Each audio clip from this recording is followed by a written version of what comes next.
Ok. É o seguinte. Esses 10 minutos de atraso não são 10 minutos reais. Eu espero que dessa vez alguém esteja vendo, porque já é a segunda vez que eu começo, não é possível que ninguém veja. Aleluia! Olha, quero deixar bem claro que esses 10 minutos de atraso não são reais, porque essa é a terceira vez que eu estou começando esse vídeo. Eu não sei porque não estava aparecendo ninguém. Bom, e pelo que eu entendi, não estava aparecendo para ninguém. É o seguinte, eu passei uns 10 minutos aqui falando sozinho, então eu quero saber se eu posso começar, se eu continuo falando aqui sozinho sobre nada de importante, até eu começar a falar sobre o tema que eu quero falar. Bom, porque eu vou deixar bem claro que minha criatividade foi toda gasta ficando falando sobre coisas bem aleatórias nos 10 minutos em que eu estava pronto. Ai, que bom, eu posso começar, porque a criatividade tinha acabado há 10 minutos atrás. Bom, vamos começar então revelando qual é o tema de hoje, né? Que eu falei que eu não ia revelar, só ia contar qual era a música. O tema de hoje é a questão da alimentação dos escravos. Porque, para começar, deixa eu ler aqui o ditado que eu esqueci qual que era. No Brasil, o escravo só tem que... Deixa eu ver aqui. Aos escravos é necessário 3 P's a saber: pau, pão e pano. Eu já disse a frase aqui no vídeo retrasado. A gente já falou do pau. E agora vamos falar do pão. Boa noite, Marisadeia. E agora vamos falar do pão. Do pano eu não acho necessidade de falar, né? Bom, eu também não achava necessidade de falar da parte do pão até terça-feira à noite. Então pode ser que até a próxima semana eu arranje algum motivo para falar do pano. Mas se eu não arranjar e não arranjar outra coisa para colocar no lugar, eu vou falar na próxima semana da parte da resistência dos escravos, que é uma coisa que eu quero falar desde a semana retrasada, né? Bom, e nesse caso, por que falar da alimentação dos escravos? Acontece que, como diz o ditado, você é aquilo que você come. Então, então, se isso for verdade, é importante que a gente conheça a alimentação dos escravos. Além disso, também vai adicionar mais uma coisa, aquela lista de torturas que os escravos sofriam. Eu não sei se isso pode ser considerado uma tortura, mas se não for considerado uma tortura, pelo menos que fique entre a parte de maus tratos. Eu não lembro direito quanto tempo tinha, mas algo me disse que era 1 hora e 30 minutos e vai ser adicionado mais esse vídeo àquela parte. Bom, então, antes de falarmos sobre a alimentação dos escravos propriamente dita, vamos entender como a sociedade encarava a alimentação dos escravos, para que então a gente possa entender como os senhores encaravam a alimentação dos escravos e, por fim, entender como era a alimentação dos escravos, porque, verdade seja dita, escravo não tem opinião na visão do senhor, portanto, não há uma opinião a ser considerada além do próprio senhor e da sociedade, porque a pressão social influencia muito em tudo que os seres humanos fazem em geral, né? Bom, na verdade, se eu não me engano, tem inclusive uma parte do cérebro dos seres humanos que é atrofiada nos autistas, se eu não me engano, que fica considerando o que os outros pensam, né? Então todo mundo que não é autista liga para o que os outros pensam. Bom, enfim, como é que a sociedade encarava? Bom, para começar, a gente tem que ter em mente o seguinte pensamento: o ser humano, ele trabalha para conseguir o sustento dele. Um escravo trabalha para conseguir o sustento do senhor, não dele. Portanto, é obrigação do senhor alimentar o escravo. e sustentar o escravo, não só alimentar, mas dar o que beber e dar o que vestir, né? Então, é assim que a sociedade vai enxergar essa questão. É a obrigação do senhor alimentar o escravo. E isso vai influenciar bastante na lei, mas antes de falarmos da parte legal, vamos falar como a igreja encarava a alimentação dos escravos, porque a igreja, ela é uma instituição formadora de opinião incrivelmente incrível, porque porque o que a igreja diz é sagrado, portanto, o que a igreja diz, além de sagrado, é uma mensagem de Deus, ou seja, é a verdade absoluta e incontestável. Portanto, isso tem muita influência nas pessoas, né? Inclusive, essa linha de raciocínio que eu acabei de descrever é uma linha de raciocínio que a igreja propagava com base em um versículo da Bíblia que dizia mais ou menos a mesma coisa. E além do mais, se tinham a ideia de que o senhor do engenho estava num papel de pai do escravo. Não me faça a pergunta de onde é que esses desgraçados de senhores de engenho e outros senhores de escravo estavam num papel de pai, mas a igreja encarava como um papel de pai. E portanto, para que o quarto mandamento possa valer de honrar pai e mãe, necessitaria de que o Senhor cumprisse com o papel de pai. E que, na minha opinião, se ele estava realmente nesse papel, eles fracassaram todos, de maneira escandalosa. Bom, e agora falando da parte legal. Sendo que a sociedade encarava dessa forma, sendo que a igreja encarava dessa forma, o Estado obviamente ia concordar, né? E até porque realmente, se uma pessoa não tem o direito de gerar um sustento próprio, ela tem que conseguir o sustento do senhor dela, no caso de um escravo. E no caso de pessoas que não têm como gerar um sustento próprio por série de razão, o certo mesmo seria o Estado fornecer um sustento, mesmo que temporário. Bom, apenas deixando um pensamento. O Estado, então, ele vai determinar que a obrigação do senhor é alimentar e vestir o escravo. Na verdade, inclusive, não necessariamente, se eu tenho um escravo, eu tenho que dar para ele o que comer e o que vestir. Mas se eu alugo meu escravo, isso deixa de ser minha obrigação e passa de ser a obrigação de quem alugou ele, né? O tanto que há vários documentos em que pede que seja retirada a obrigação de alimentar o escravo, um escravo que foi alugado, né?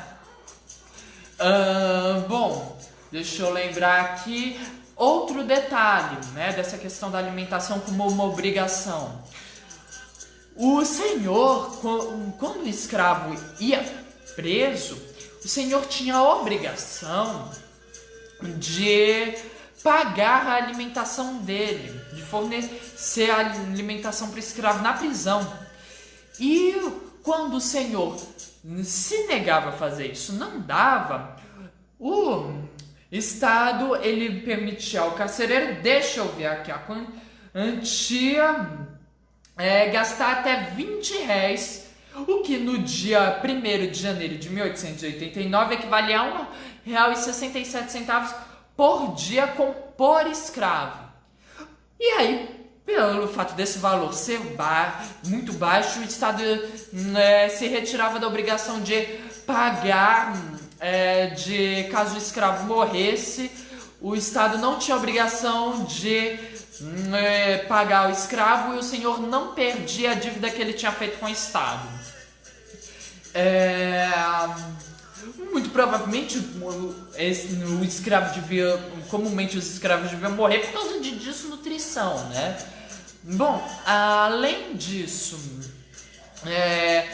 e mesmo que o senhor pagasse o sustento do escravo na prisão, não não é garantia que o escravo ia estar bem alimentado. Até porque, como a gente vai ver daqui a pouco, nenhum escravo estava realmente bem alimentado. E os escravos da prisão, inclusive, eram muito comumente vistos passando a mão pelas grades, pedindo esmola para conseguir comprar comida, né? Bom, deixa eu lembrar aqui. Pronto. Só que tem um pequeno detalhe em toda essa questão da obrigação. O objetivo da escravidão é você produzir com baixíssimo custo. Então você quer também garantir que você vai ter um menor custo possível com o escravo. Ou seja, você não quer pagar comida para ele. Na sua visão, inclusive, comida para ele é uma coisa supérflua e desnecessária. Só o suficiente e nada mais. Então muitos senhores, eles retiravam a obrigação de dar comida para o escravo, dando para ele terras para ele trabalhar, gado para ele trabalhar nos dias livres. É uma coisa que eu já comentei aqui. E vou falar sobre isso. Tem um pensamento, deixa eu ver aqui qual que era o nome do cara. Eu acho que era o Padre Bente, não sei, eu não sou italiano, que falava isso. Bom, eu não... Aqui achei nas Aqui, tá aqui em algum lugar. Não, foi um padre chamado Ribeiro Rocha, desculpa. Ele diz que um dia do domingo, porque geralmente o tempo de folga dos escravos era domingo e dia santo, e um dia não dava para você retirar o sustento por 7 dias, né? O que é uma coisa verdadeira, né? Mesmo 2 dias e os dias santos, não ia dar para o escravo se conseguir alimento para uma semana inteira durante todo um ano, né? Então, o padre Ribeiro Rocha, inclusive, dizia que mesmo que o escravo tivesse esses dias célebres, que inclusive o dia de domingo e os dias santos não eram para ser considerados, porque o escravo era para ser um escravo católico, portanto não é para trabalhar nem no domingo nem nos dias santos, ou seja, só é para trabalhar no sábado, ou seja, em um dia não dá para retirar um sustento de 7 dias. O padre Ribeiro Rocha dizia que isso não retirava a obrigação do senhor do escravo de sustentar ele. Agora, quanto ao que o escravo então comia, vamos ver aqui Vamos então colocar aqui a música de hoje, que é Balami como Macá.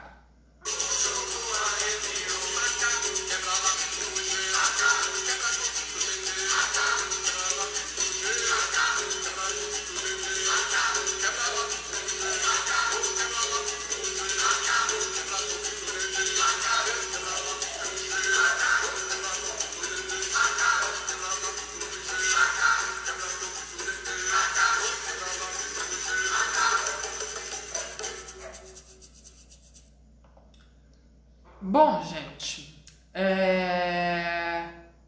o que essa música diz?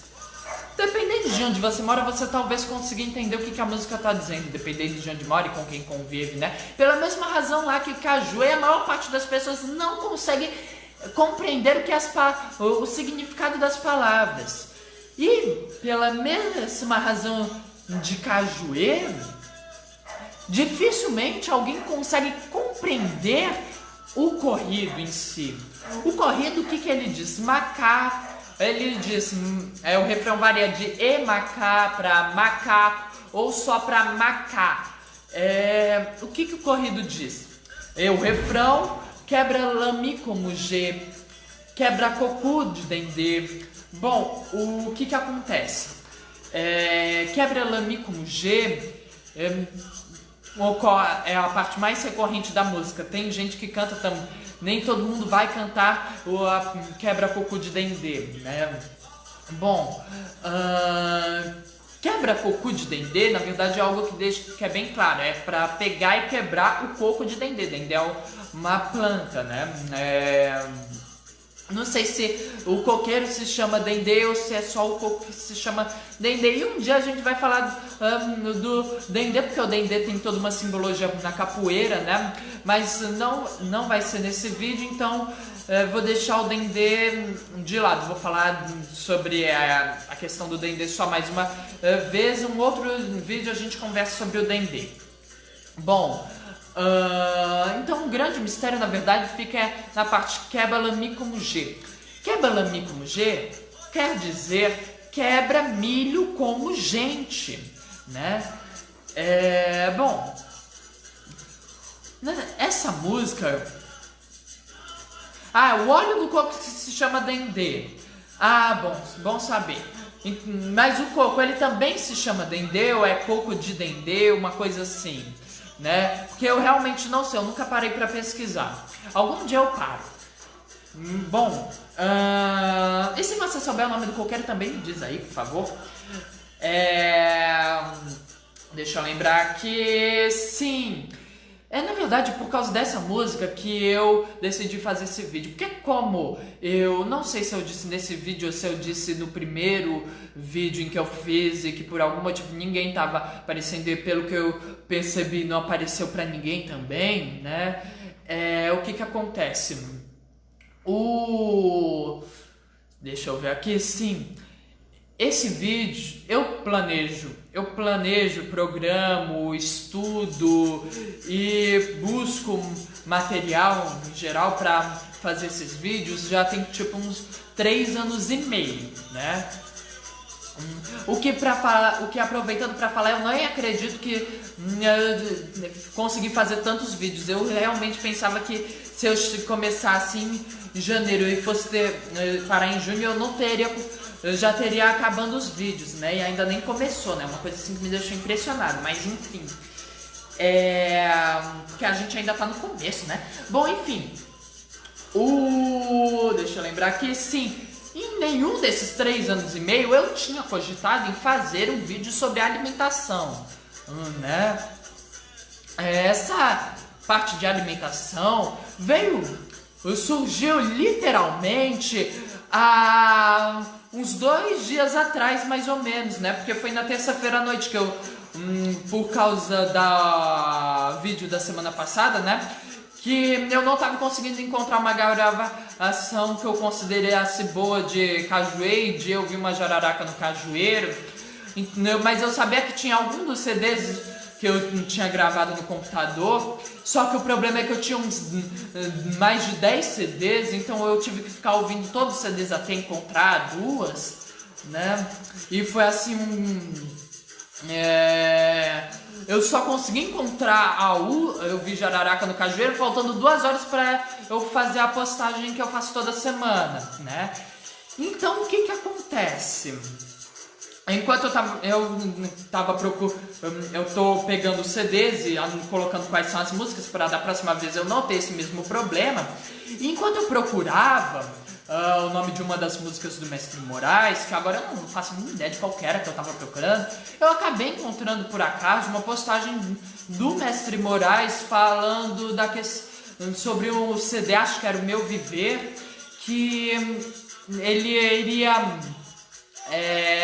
que eles estavam trabalhando para resgatar corridas de capoeira e retirar o preconceito presente dentro da própria capoeira, né? Preconceito racial. E aí como por exemplo, presente nesse corrido, que é Balame como G. E eu pensei comigo mesmo, entendi de onde a ideia surgiu, fui procurar interpretações da música, eu só consegui encontrar uma interpretação, né? E aí eu comecei a pensar, refletir, fui conversar com uma pessoa que me ajuda quando eu não entendo certas coisas, né, ligadas à conotação, porque eu sou autista, então eu tenho um problema muito grande, sério com conotação. Eu consigo entender bastante coisa porque afinal de contas eu tenho 17 anos de vida, mas eu não vou entender tudo, da mesma forma que eu tenho certeza que não existe uma pessoa que consegue entender todas as conotações possíveis, porque a conotação é um universo infinito, né? Bom, enfim. E aí, o que acontece? Aí eu, depois de conversar com essa pessoa, refleti mais um pouco, e aí eu concluí que realmente essa música tinha assim, um preconceito dentro dela, do jeito que ela está. E por quê? O que acontece? Quem é o macaco? Não é o macaco, que era o macaco que durante os acho que 3 anos que eu conheço essa música e que sei exatamente o que ela diz, eu jurava que o macaco que ele estava falando era um macaco mesmo, né? Mas aí eu percebi que não, esse macaco é o preto, é o escravo, né? O alarme acabou de tocar aqui, mas isso quer dizer que o vídeo já tem uns 20 minutos, porque eu passei 10 minutos falando sozinho, até perceber o que estava acontecendo, né? Então, por favor, me digam quando eu puder, quando for para eu parar. Bom, enfim, o macaco é o preto, é o escravo. E esse quebra-milho como gente, na verdade, esse quebra-milho quebrar o milho socando o pilão, né? E justamente está falando como gente para depreciar, para inferiorizar, porque as pessoas têm uma ideia de que o animal é inferior ao ser, que os outros animais são inferiores ao ser humano, que é uma ideia que eu não compartilho. Eu acho que todo ser vivo, seja ele animal, uma planta, uma bactéria, um fungo, enfim, tem o mesmo nível de importância, porque afinal de contas eu não sou o criador da vida, eu não sou o senhor da vida, então eu não tenho o direito de decidir que vida é mais importante. Mas enfim, as pessoas têm essa ideia de que o animal é inferior ao ser humano. E quando fala pro escravo, pro preto, pro pardo quebrar o milho como gente, é porque você está falando que ele não é uma pessoa, entende?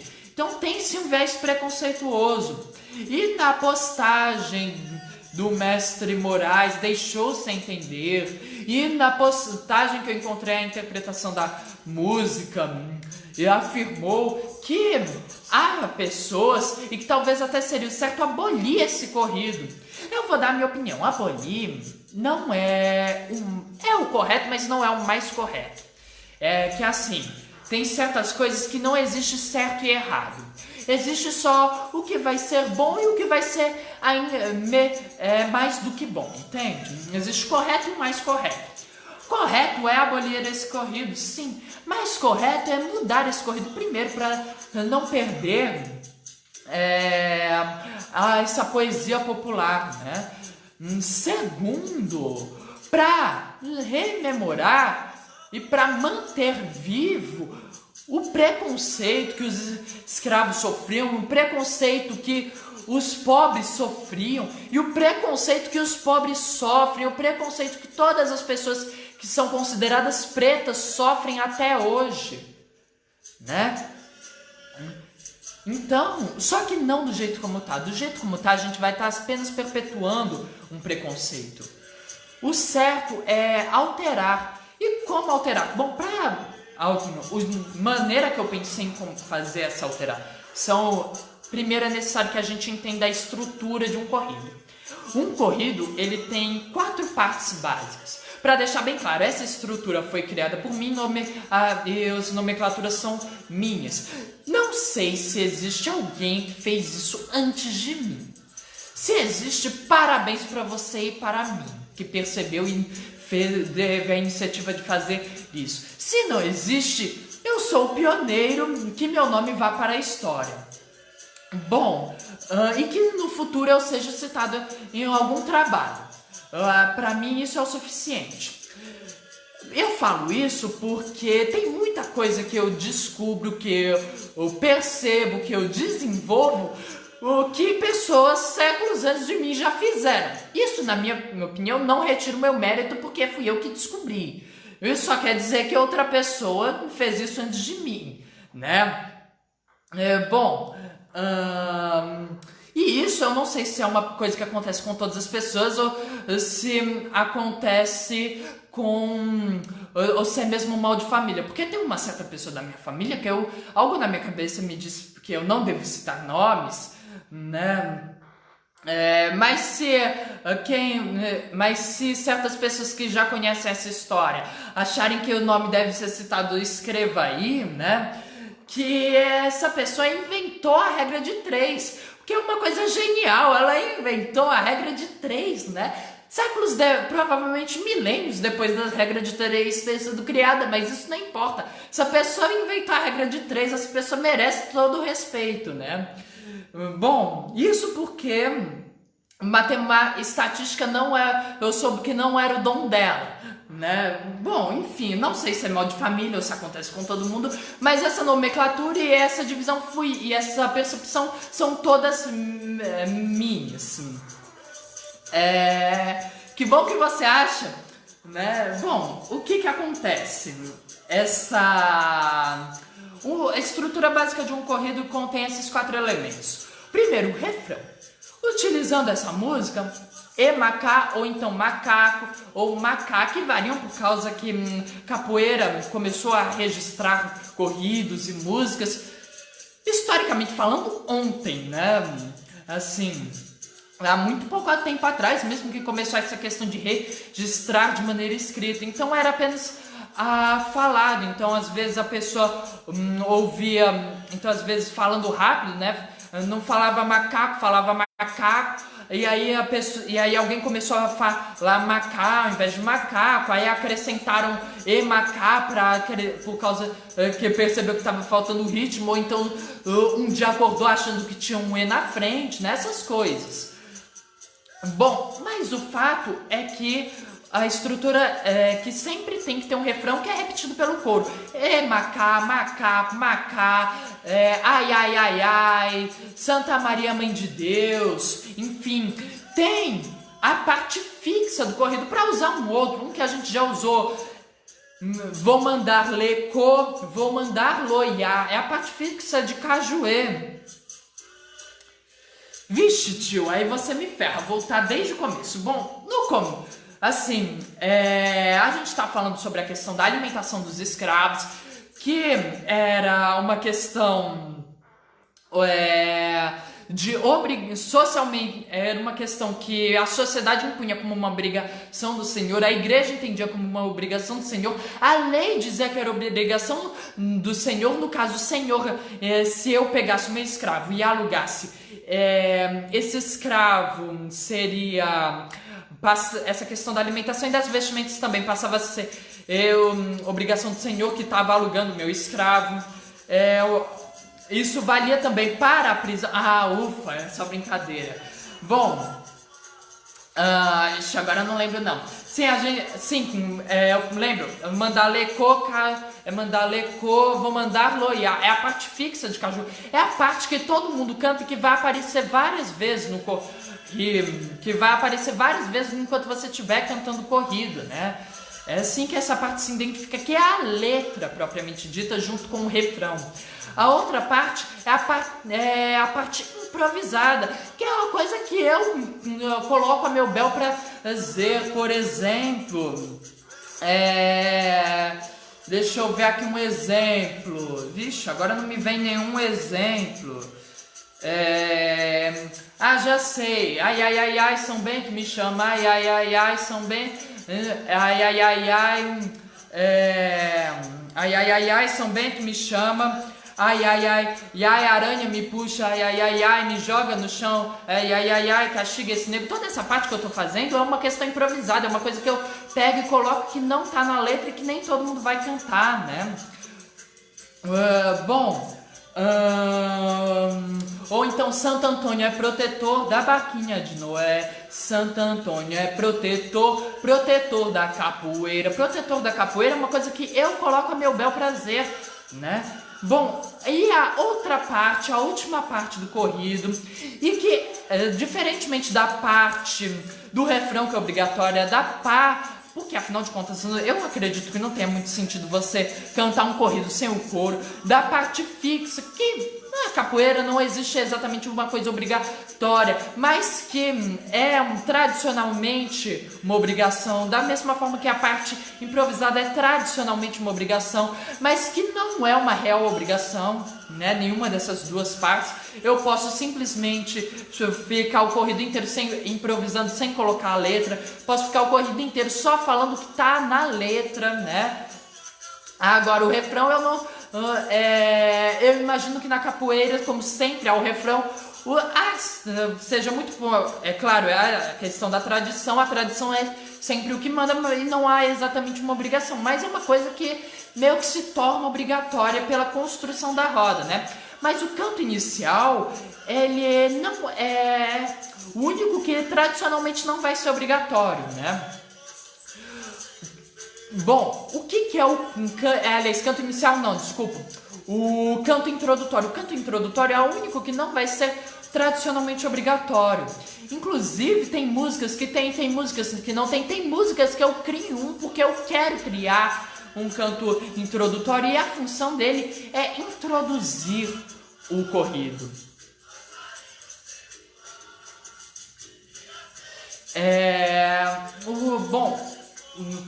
Vou dar um exemplo, né? Que a letra da música, a letra do corrido já vem com esse um canto introdutório, a letra da música já vem com esse canto introdutório, né? E que é inclusive muito longo e alguns classificam como ladainha, mas ele, na minha opinião, devia ser classificado apenas como um corrido, né? Porque o que acontece?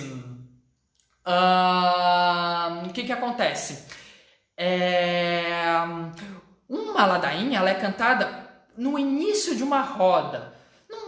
Não é cantada no meio. Eu nunca ouvi numa roda alguém cantando uma ladainha no meio. Diferentemente desse corrido, que ele é cantado no meio da roda, no fim, no início, né? Em qualquer momento da roda.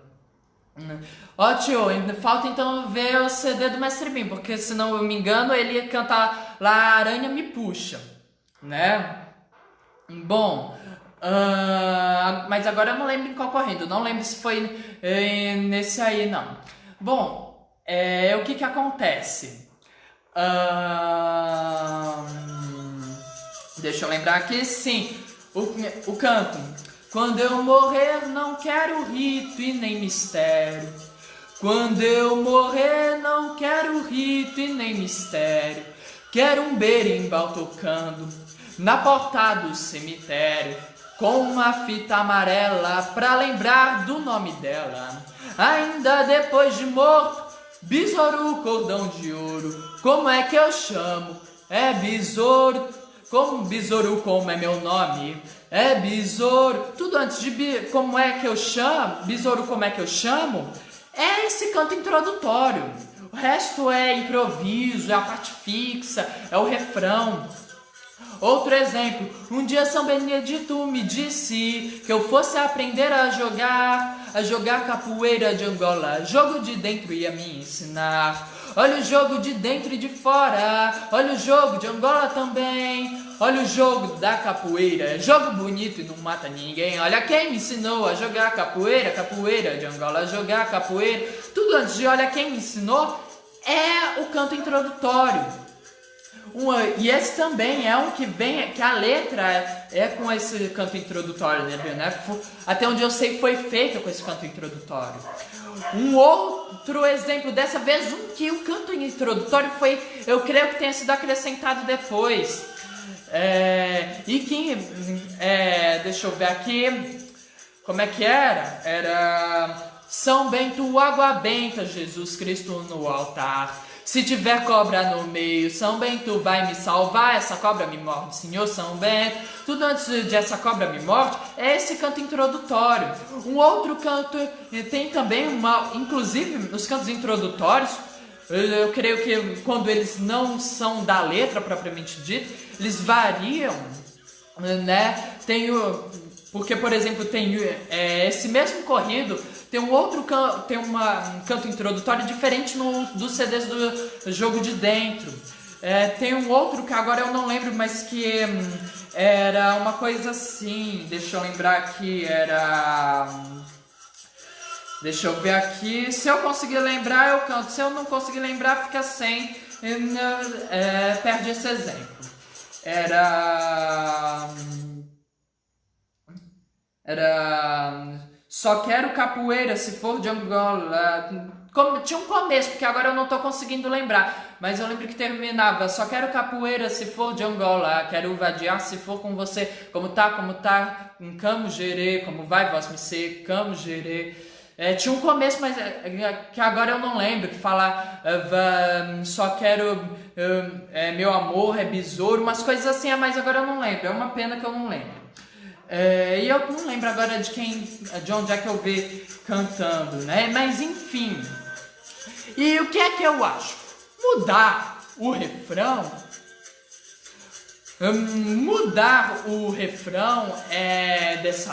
desse corrido é algo complicado, né? Até porque esse refrão tem de 4 a 6 letras, né? Mudar a parte fixa também é um tanto complicado, porque a parte fixa inclusive é tudo comida para ser para ser rápido, para ter o ritmo, né? O que eu acho que é o ideal a ser mudado? Acrescentando um canto introdutório. Por quê? Porque o canto introdutório, ele permite que a gente dê um contexto, né?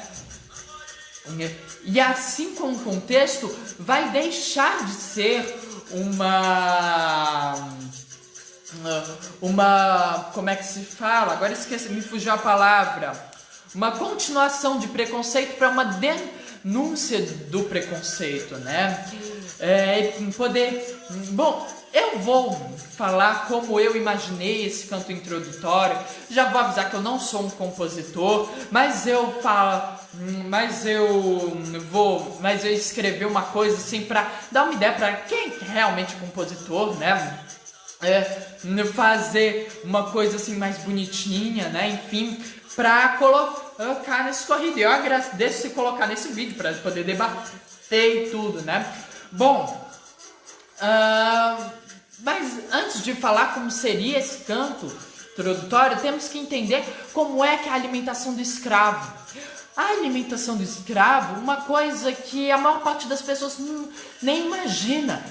A matéria-prima das comidas que os escravos comiam era a mesma que a comida que os senhores comiam.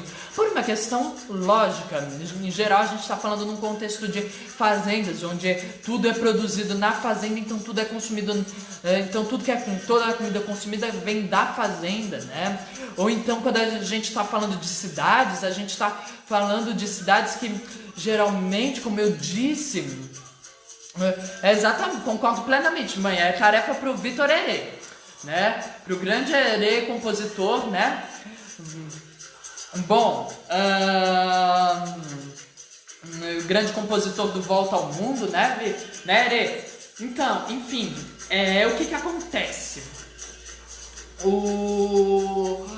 Quando a gente está falando nas cidades, eu não lembro se vocês se lembram quando eu falei do comércio, eu falei que o Brasil não costumava, que a maior parte das coisas que o Brasil importava eram artigos de luxo e não comida. Isso prova um argumento que eu tenho, que eu utilizo desde sempre, é que para você entender determinados contextos, você tem que entender outras coisas além do assunto propriamente dito. Então, se você é uma pessoa se você faz parte de uma das 100 pessoas que não viram o vídeo de Cajuê, vai lá ver, porque fala uma parte da alimentação extremamente importante para se entender uma coisa que eu vou falar aqui, que eu não vou explicar tudo de novo, porque já tem aquele vídeo. E eu não sei que tem umas 100 pessoas que não viram, porque o vídeo, da última vez que eu olhei, só tinha 102 visualizações. E os vídeos, quando terminam, ultimamente estão terminando com 110 visualizações. No meu da semana já tá perto de 200 ou já tá com mais de 200, né? Enfim, se você não viu os outros vídeos, vá lá ver também para entender não só essa é parte desse contexto do comércio, mas entender outros e da questão das fazendas e dos engenhos, mas para entender outras coisas que muitas vezes eu nem vou citar aqui, né? Bom, sim, então os alimentos eram os produzidos nas fazendas aqui do Brasil. Sendo assim, a comida que o escravo comia provinha das mesmas coisas que provinha a comida que os senhores e homens livres comiam, né? E aí a gente vai entrar então nessa ponto a gente entra em duas coisas. O primeiro de tudo é no sofrimento dos escravos, porque, como eu disse, para o senhor comer era uma coisa frívola, não é a palavra certa, desnecessária também não, era uma coisa banal também não, agora me fugiu a palavra da cabeça, mas é uma coisa entre frívola, desnecessária, banal, uma coisa, a palavra correta está entre essas três aí.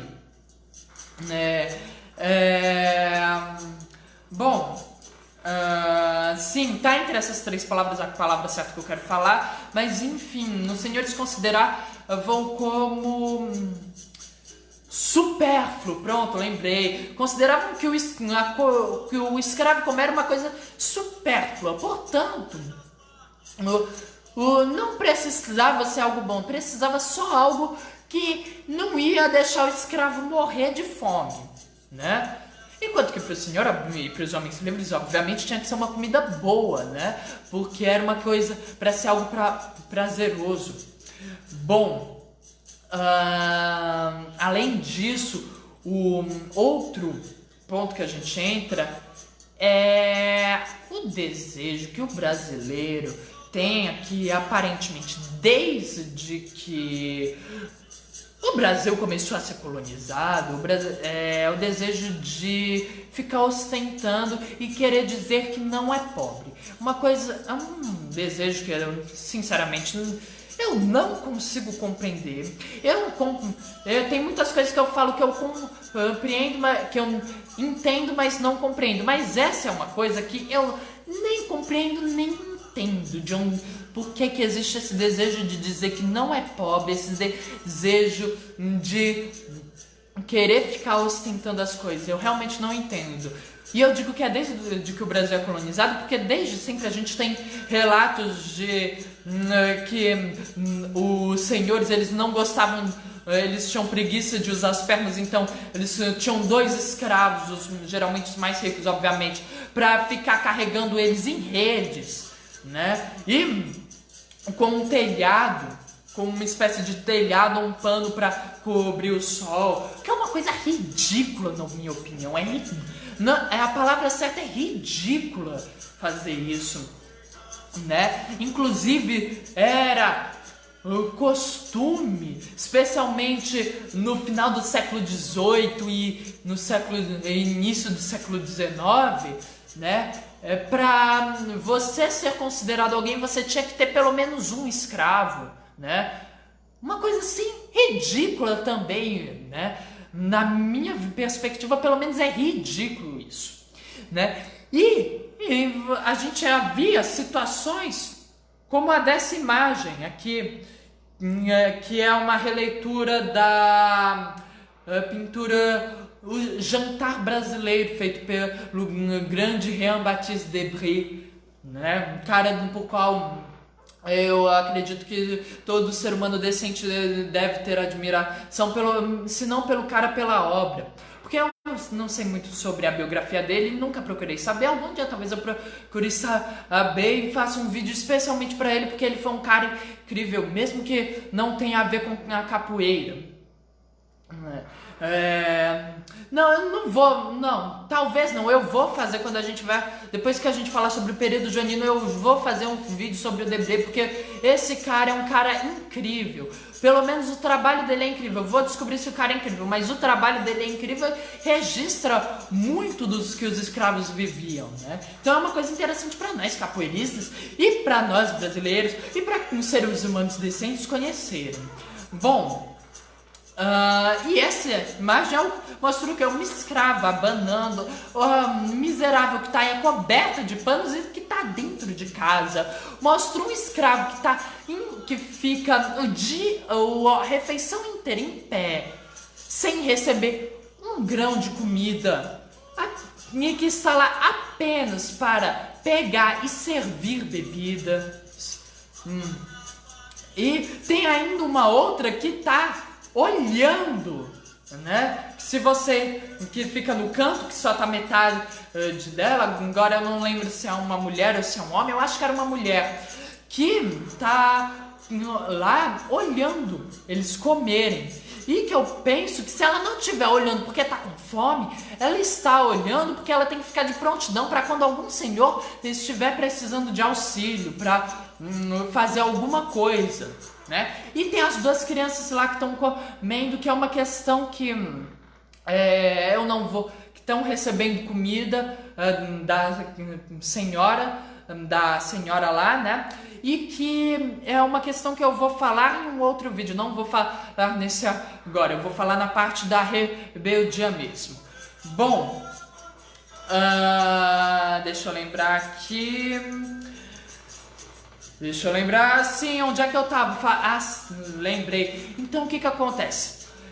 Com essas duas, tendo em mente essas duas questões de desejo de ficar ostentando e desejo de não dizer que é pobre, e da perspectiva de que o escravo ele não tem a necessidade de comer algo bom, a gente tem uma diferenciação do que os escravos, do preparo da comida que o escravo vai comer para a comida que o senhor vai comer, né? E que para os homens livres em geral vão comer. Por exemplo, como vocês vão perceber, carne era só carne seca que eles recebiam, exceto a carne de um boi que pertencia a eles e que eles mataram e comeram, ou de alguma caça ou pesca que os próprios escravos tinham que fazer, porque se não fosse isso, eles não iriam receber carne, ou se fossem receber, seria a carne seca, enquanto que o Senhor recebeu a carne fresca. Qual é o detalhe dessa diferença? A carne seca é a carne que você salgou e deixou no sol para secar, para não apodrecer, ou seja, o resto. É o que o Senhor pegou, comeu, sobrou, salgou, deixou no sol, entende? São essas carnes em que são os restos das carnes. Um outro exemplo é o milho. Eu usei o milho tanto porque foi o exemplo que eu encontrei, tanto porque macaco quebra lame como G, né? Porque no corrido usa o milho. Eu vou ler aqui o que era aqui, porque eu não tenho decor isso. Aqui. O senhor, ele costumava, com milho eles costumavam, os senhores eles costumavam comer uma canjica de milho feita com uma farinha fina, que também era usada para fazer papas e broas. E além disso, essa farinha era utilizada como uma substituição para a farinha de bolos. Em compensação, sabe o que os escravos recebiam? Recebiam uma farinha de milho grossa, que era, além de tudo, que é o fubá, né? Também é chamado de pubá, que em quibundo significa farinha, e que além de tudo era misturado em água e depois era cozido até virar um tacho seco, e isso era o chamado angu. Para vocês terem uma ideia dessa questão de não desejar ser como um escravo, talvez seja porque o angu não deva ser uma coisa horrível quando comparado com as outras coisas que você pode comer, mas nem os homens livres mais pobres aceitavam comer angu, porque era comida de escravo, né? Bom, mas antes de falarmos sobre o que os escravos comiam aqui no Brasil, vamos começar falando do princípio que os escravos comiam quando estavam lá na África, presos isolados naqueles porões, esperando esperando o embarque no navio negreiro. Deixa eu ler aqui porque eu não tenho decor. Deixa eu ver aqui. 2 vezes por dia, os escravos recebiam alimentos quentes, feijão africano ou milho bem tenro e bem cozido com uma grande colherada de azeite de palma e um pouco de sal, às vezes em cada gamela. Gamela, para quem não sabe, é uma vasilha de madeira ou de barro, em forma de, de alguidar ou retangular, que é utilizada para, entre outras coisas, deixa eu ver o que era, para dar de comer aos porcos, para lavagens e para banhos, né? Ou seja, o escravo comia que nem bicho mesmo. Em cada gamela é um grande peixe seco. Durante o dia eles recebem um pouco de mandioca e água em abundância. Isso é segundo um cara chamado Pieter Murtamer. Pieter Murtamer, não sei de que nacionalidade ele é. Se eu não me engano, já deu uns 50 minutos, como ninguém, por favor, me dizem se continuou ou não. Bom, eu não sei de que nacionalidade ele é, mas se eu não me engano ele era um viajante.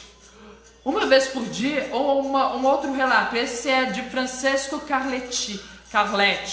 Esse deve ser italiano. Se eu não me engano também... esse Pieter Murtamer era um diretor das companhias de Índias, das Índias, acho que ocidentais ou orientais, de algum canto, agora eu não lembro. Talvez seja da Holanda, mas eu não tenho certeza se era da Holanda. E esse Francesco Carletti era um viajante. Uma vez por dia, segundo Francesco Carletti, os escravos recebiam milho cozido em água e temperado com óleo e sal. Pela manhã eles recebiam um punhado de grãos parecido com os grãos de anis, duros como os grãos de anis, mas com gosto diferente. Em certa região, devido à abundância de pescados, os escravos ganhavam peixes mal cozidos ou quase crus. Ou seja, já diferencia do relato de Pieter Murtamer. E eu creio que para pior. E se você quer saber qual é a realidade mesmo, né? Segundo a maior parte dos relatos, o comum era que eles recebessem uma porção completa de ração por dia. E às vezes eles recebiam meia porção ou até menos de meia porção. Então já um estado de fome. No navio negreiro, vamos passar para o navio negreiro. Bom, no navio negreiro, para começar, obviamente, era recomendado que houvesse bastante água, farinha e laranja. Laranja por causa da vitamina C. É uma coisa assim que eu acho incrível, a percepção popular de perceber que determinadas frutas amenizam determinados sintomas, evitam determinadas doenças, porque não se sabia, não se conhecia, se eu não me engano, até o final do século, algo entre o final do século XIX e o século XX, o ácido ascórbico, que é a vitamina C. E no caso, e só depois de descobrir a vitamina que foi descobrir a relação dela com o escorbuto, né? E mesmo assim eu já sabia que para evitar escorbuto era só comer laranja. Na verdade, uma coisa curiosa é que eu falei para vocês no vídeo de Cajueiro que o escorbuto era conhecido como doença dos marinheiros. E por causa do período colonial, aqui no Brasil ele era conhecido principalmente como mal de Luanda, né? Bom, além disso, era só isso mesmo. Era aconselhável que houvesse água, farinha, laranja. Deixa eu ver aqui qual é a data. Sim, geralmente faltava, porque geralmente essas coisas, mesmo sendo obviamente recomendado que houvesse, faltava. E claro que mesmo os escravos sendo mercadoria que vão dar dinheiro, o capitão preferia muito mais garantir a sobrevivência da tripulação. Por causa disso, em 1719, o governo, a coroa portuguesa, decidiu criou a lei, como é que era? Não anotei a lei não, era a lei de alguma coisa, agora não anotei o nome da lei, que droga. Próxima semana eu trago o nome da lei, por curiosidade. Mas essa lei obrigava que os traficantes de escravos, eles trouxessem uma determinada quantidade de água para cada escravo que fosse trazer. E era fiscalizado tanto nos portos brasileiros quando eles fossem sair, como depois passou a ser fiscalizado nos portos africanos, para evitar a perda da mercadoria dos escravos, não para ser bonzinho com os escravos, para deixar isso bem claro. E mesmo assim, e inclusive teve depois, acho que uma lei, eu não lembro se foi adicionada essa mesma lei ou se foi essa mesma lei. O que acontece? O objetivo, peraí, deixa eu lembrar.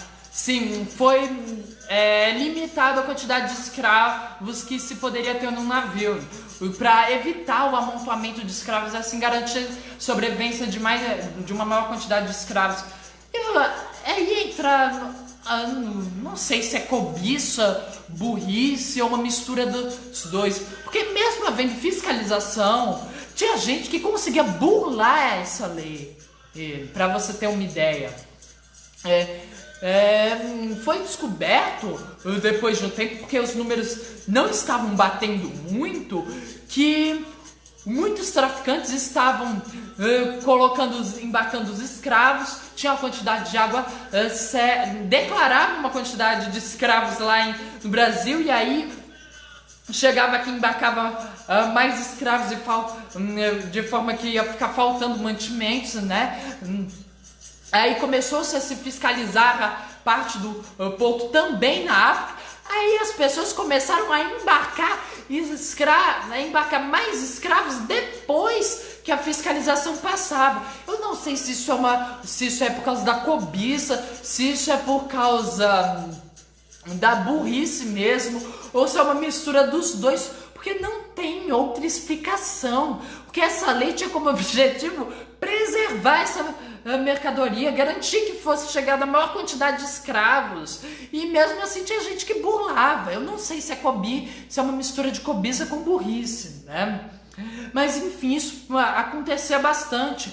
Então a gente está falando de uma situação onde faltava mantimento para os escravos. E vamos agora no Brasil. Bom, a presença da carne, como eu já disse, era apenas para se houvesse uma caça, uma peça que esqueci de acrescentar, se houvesse roubo também feito pelos próprios escravos. E eu, inclusive, que agora que eu falei de roubo, né, eu vou refazer o pedido. Não sei se eu já fiz nesse vídeo, mas como eu fiz no vídeo passado, então vou refazer o pedido de que, se vocês tiverem alguma história, se vocês conhecerem alguma história de rebelião de escravos, de quilombo, de revolta de escravos, de resistência de escravos, por favor me mande. Se souber onde encontrar histórias desse tipo, por favor me mande, para deixar bem claro. Eu vou abordar nessa parte de resistência de escravos desde coisas como o Quilombo dos Palmares, coisas épicas grandiosas como o Quilombo dos Palmares a revolta do Engenho Santana, para coisas míticas como o Quilombo de Camugerê, até para as coisas mais banais, tipo escravo João Crioulo que xingou o feitor Zé Maria. Eu não sei se isso aconteceu de verdade, para deixar bem claro esse último, mas é bem provável que tenha acontecido bastante. Mas porque, como eu vou demonstrar e provar, as grandes revoltas, levantes e as partes místicas e lendárias têm uma grande importância, isso é grande impacto, isso é inegável, mas é tão importante quanto, ou mais importante para se entender o contexto brasileiro atual, por incrível que pareça, entender o porquê que o escravo João Crioulo estava xingando o Zé Maria, entender porque os escravos José da Nação, Romualdo da Nação mataram o Senhor, que agora eu não lembro o nome, que é um caso que eu vou apresentar no vídeo da próxima semana, né? Tem casos assim incríveis, que são banais, mas não deixam de ser incríveis, e que quando eu li sobre eles, porque como eu disse, eu até terça-feira, até terça-feira de noite, eu estava pretendendo falar sobre isso hoje, né? Então eu estava pesquisando, então são casos assim que quando eu li sobre, eu entendi bastante coisa do Brasil atual e do Brasil pós-abolição, né? Mas enfim, isso é uma coisa que eu vou explicar e detalhar e provar nos próximos vídeos. Vamos falar então sobre os registros da base alimentar dos escravos.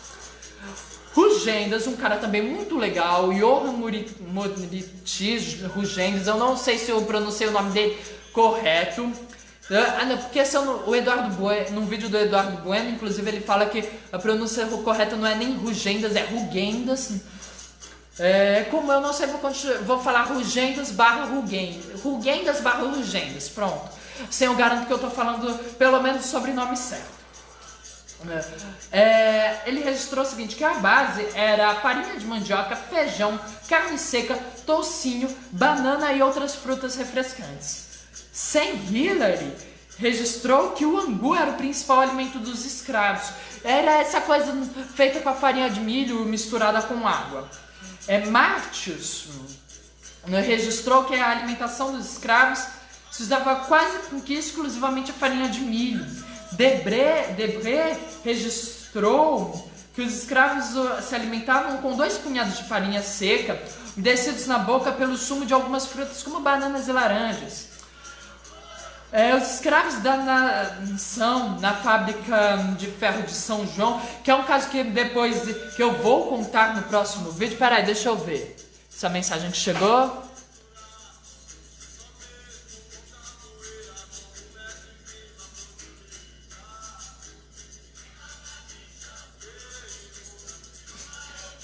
Pode ser, tio, a gente combina isso depois melhor, né? Ao invés de pegar a gravação da internet, pega uma gravação ao vivo, né? Ou pega a gravação da internet, depois coloca ao vivo, né? Pode ser, a gente conversa isso daí.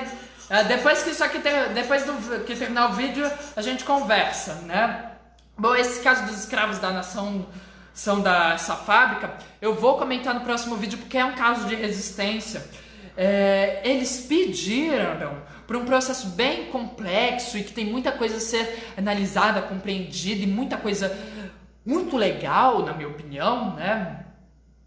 De ser compreendida e conhecida, mas que, para simplificar e para não dar muitos spoilers, eles pediram uma porção de feijão, toucinho e farinha. Se não pudesse haver farinha, deveriam receber uma porção de carne. Isso é o que eles estavam considerando como o justo, alimentação justa para eles. Os escravos da Nação Nacional da Marinha, desses eu já falei no vídeo sobre os escravos da nação. No almoço eles comiam carne seca e pirão, no jantar feijão com carne, toucinho, e à noite arroz temperado com toucinho. Sendo que isso foi o pedido do próprio Ministério da Marinha e que nesse pedido do Ministério da Marinha é que fossem fornecidos ingredientes de melhor qualidade. Isso mostra que os escravos da nação estão em um patamar superior ao dos escravos. Inclusive, quando a gente for falar de resistência, isso vai ser outra vez reafirmado, que os escravos a gente sabe, né? Como eu venho tentando demonstrar durante todos esses vídeos, não houve uma única escravidão no Brasil.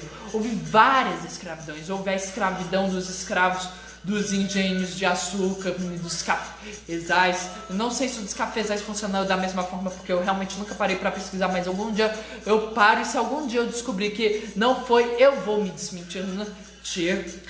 Houve a escravidão da mineração, a escravidão das cidades, a escravidão praticada pela Ordem da Companhia de Jesus, os escravos da nação. Enfim, houveram vários tipos de escravidão, não foi só um tipo. E os escravos da nação são, ao que tudo parece, na minha perspectiva, eram os que realmente estavam numa melhor condição. Até porque isso vai ser algo que eu vou reforçar e provar mais uma vez no vídeo da próxima semana. É claro, se eu continuar sendo sobre resistência, eu não descobrir alguma coisa que tem que ser falada antes, né? Mas eu realmente torço para que eu não descubra, porque eu realmente quero bastante falar de resistência sobre essa parte. Bom, para aqueles que não entenderam, eu já falei isso na parte dos escravos nação, mas eu vou repetir, porque agora a gente está falando de alimentação. No início do Brasil colonial, o jantar era ao meio-dia e a ceia às 7 ou 8 horas da noite. No final do século XVI foi introduzido o almoço que era tomado, deixa eu ver aqui, pela manhã. No século XVIII, nas casas mais abastadas, foi introduzido a merenda, que era consumida entre o jantar e a ceia. Por isso, a ceia passou a ser entre as 9 e as 10 horas da noite. No século XIX, independente da classe social, começou-se a se comer a merenda. Depois deixa eu ver. Não, desculpa, almoço entre o meio-dia e as 2 da tarde, jantar no meio da tarde, merenda e depois a merenda entre o jantar e a ceia, e depois das 9 a ceia. E só no século XX que o almoço passa a ser entre meio-dia e 1 da tarde. Jantar próximo das 8 da noite, a ceia depois das 11 facultativa. Bom, deixa eu lembrar aqui. Deixa eu ver se tem mais alguma coisa. Assim, outra coisa interessante, segundo os registros, na região mineradora, o alimento era basicamente angu de milho, toucinho e às vezes alguma carne, geralmente pescada ou caçada pelos próprios escravos. Para as escravas grávidas, ou cujos filhos estavam no período de amamentação, elas tinham refeições duplas e os filhos tinham horários específicos para serem amamentados, determinados geralmente pelo feitor ou pelo próprio senhor, né? E nas cidades havia a possibilidade do escravo comprar a própria comida, como por exemplo as negras de tabuleiro. Bom, agora o que eu considero o que finaliza com chave de ouro e que vai provar como essa questão da alimentação é realmente uma questão muito precária, aliás, essa questão da alimentação é uma questão notadamente de maltrato.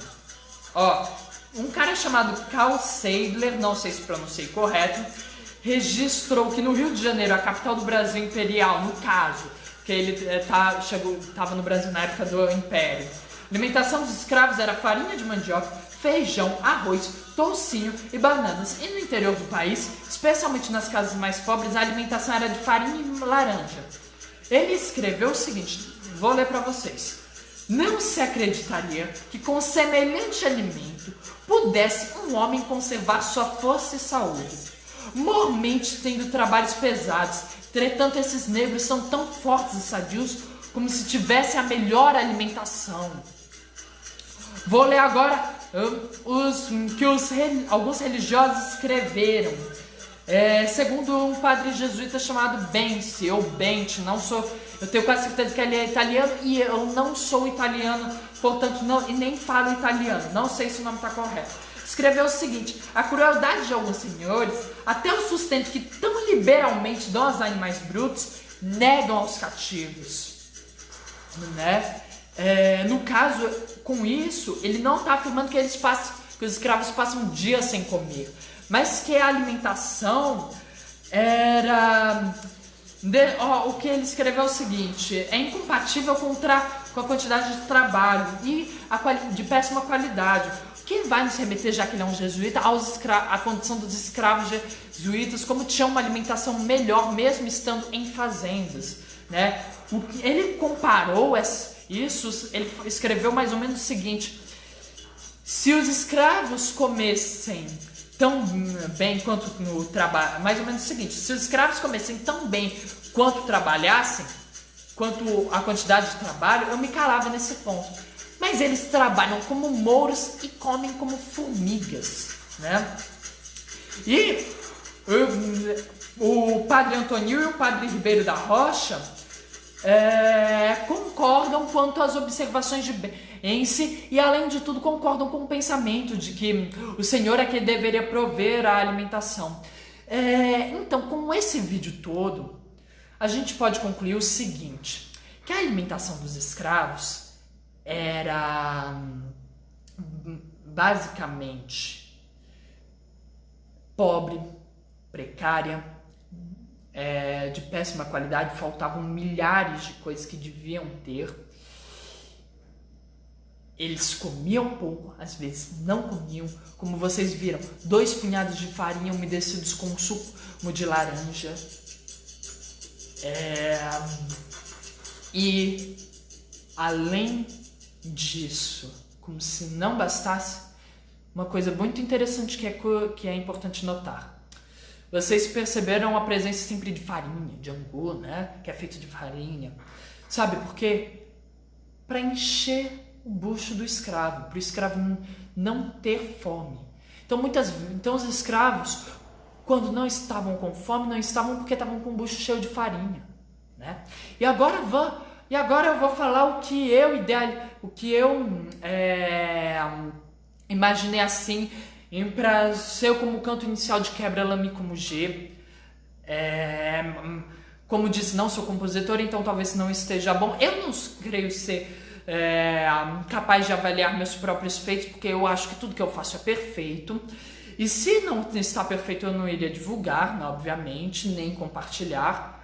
Mas como não sou compositor, eu peço para que algum compositor pegue a ideia e trabalhe melhor.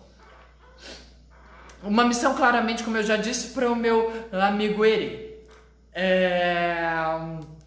Bom, é mais ou menos assim. Deixa eu lembrar aqui, vou lembrar.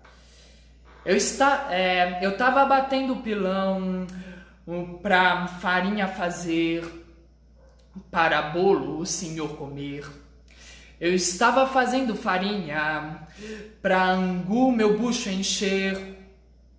E mesmo assim, o Senhor me olhou e me disse, Quebra-Lame como Gemacá. E no caso, com isso, eu tentei demonstrar justamente o que está acontecendo, o quebrar milho através do pilão, nessa questão da diferença da comida, porque a farinha do Senhor vai servir para fazer um bolo, algo bom, enquanto o que o escravo está fazendo para ele é uma comida que vai apenas encher o bucho, não vai nutrir de verdade. E, além de tudo, o Senhor ainda distrata o escravo, né? Humilha o escravo. Então aí a gente coloca numa perspectiva de injustiça, né? De um preconceito, de algo errado, né? Então eu creio que não necessariamente dessa forma, com uma forma semelhante, a gente pega e dando um contexto, a gente coloca como uma denúncia. Bom, por hoje é só, pessoal. Esse vídeo, dentro de uns 15 minutos, já vai estar disponível no YouTube, creio eu. Bom, um outro aviso.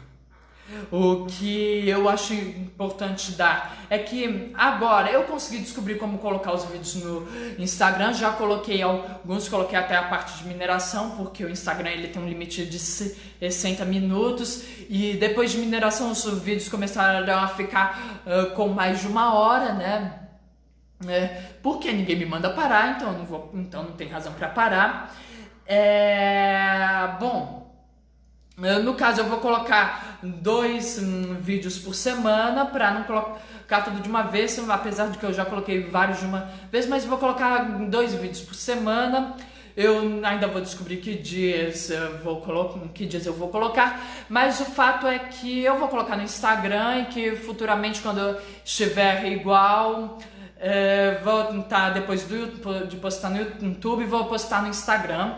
Por favor, curtam os vídeos do YouTube, no que eu vou colocar no YouTube, compartilhem esse vídeo. E é só, até a próxima semana. E tio, vou clicar aqui em concluir, já vamos começar a conversar.